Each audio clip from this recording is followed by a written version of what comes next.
isang Chevrolet na Captiva. Pero Chevrolet Captiva. Ang ginawa ko dito, papalit siya ko. Gagawin dito, palitan ko lang siya, palitan ko tong sprocket nito. Camshaft sprocket. Tangina, binaba ko na lahat ng makina, yung matanggal tong nito.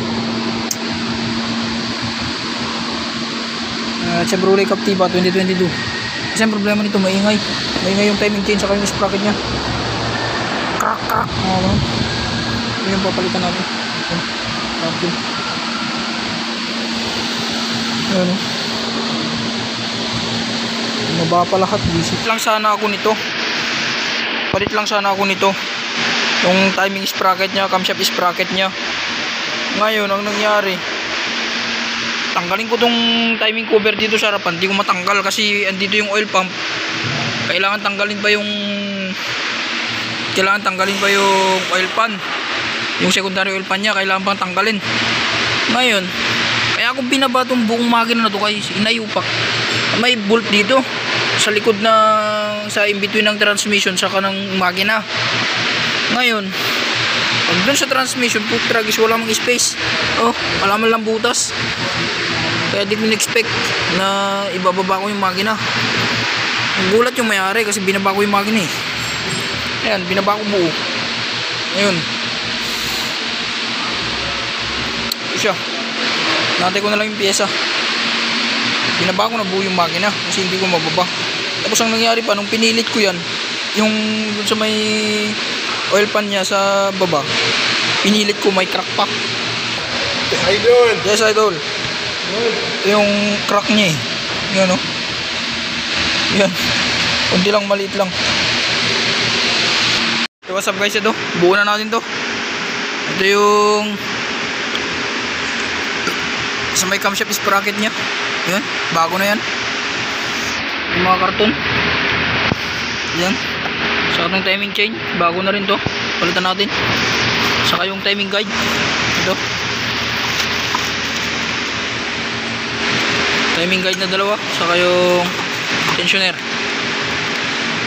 Ayan. Buo na natin. Ito isang Mitsubishi Chevrolet na Captiva. Ayan.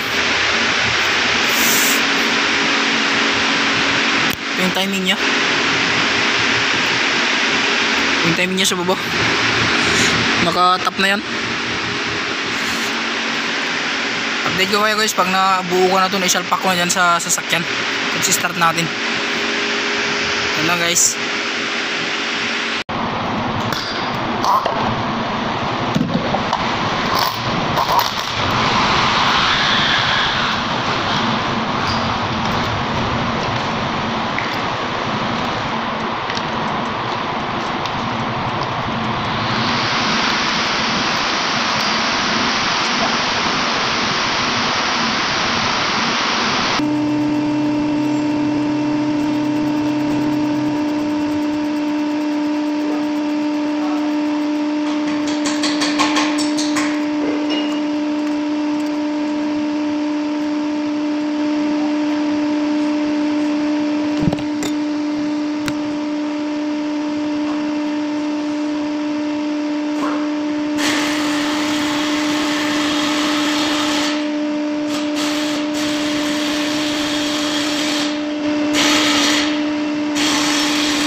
Captiva. Yan o. Ito yung update. Yan. Assemble ko na. Sensya na, di ko na naipagkita lahat-lahat kung paano ko nilagay. Yan. Assemble ko na. Mandar na siya. Nakabahan ko kanina, baka hindi umandar eh. Yan. Check na lang tayo sa mga leak. Kung may leak ng tubig sa kawil. May leak ata ng tubig eh.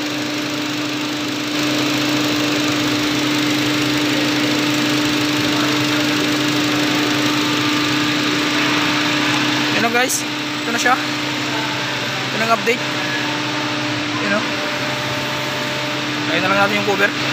Okay naman na, wala naman na yung maingay kanina. Wala naman yung maingay na timing chain nya. Wala na maingay. Ito na siya.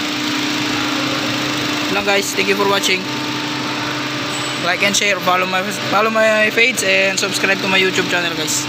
Jovitz Padero. Thank you, thank you.